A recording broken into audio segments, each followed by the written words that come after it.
जी अस्सलाम वालेकुम। आप बताइएगा, आपकी एक वीडियो वायरल हुई थी जिसमें आपको गिरफ्तारी करने के लिए कहा गया था, लेकिन आप भाग गए थे, क्यों? नहीं, मेरा ना, मैंने भागा नहीं था। मैंने उस वक्त भी बताया था कि भाई मेरा क्योंकि 200 बंदों में मेरा नाम नहीं था। मैं सीरियस बात, लिस्ट में नाम नहीं था, लेकिन फिर भी आपने तस्वीरें खिंचवा के और भाग लिए थे। क्या पुलिस से डर गए थे? नहीं, मैं पुलिस से नहीं डरा था। वो वजह ये थी, मेरी बात सुने।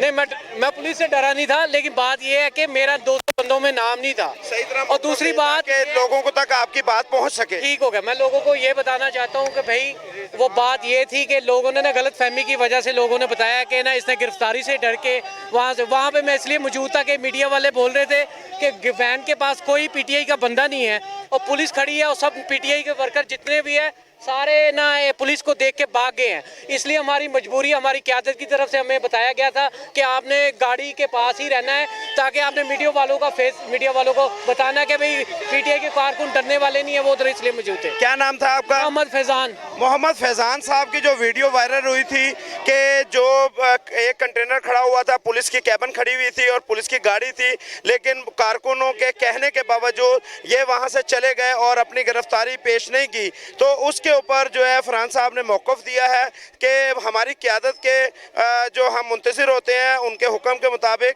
जो उस टाइम इनकी गिरफ्तारी जो है वो लाएअमल पे नहीं आनी चाहिए थी, इस वजह से इन्होंने गिरफ्तारी नहीं दी थी।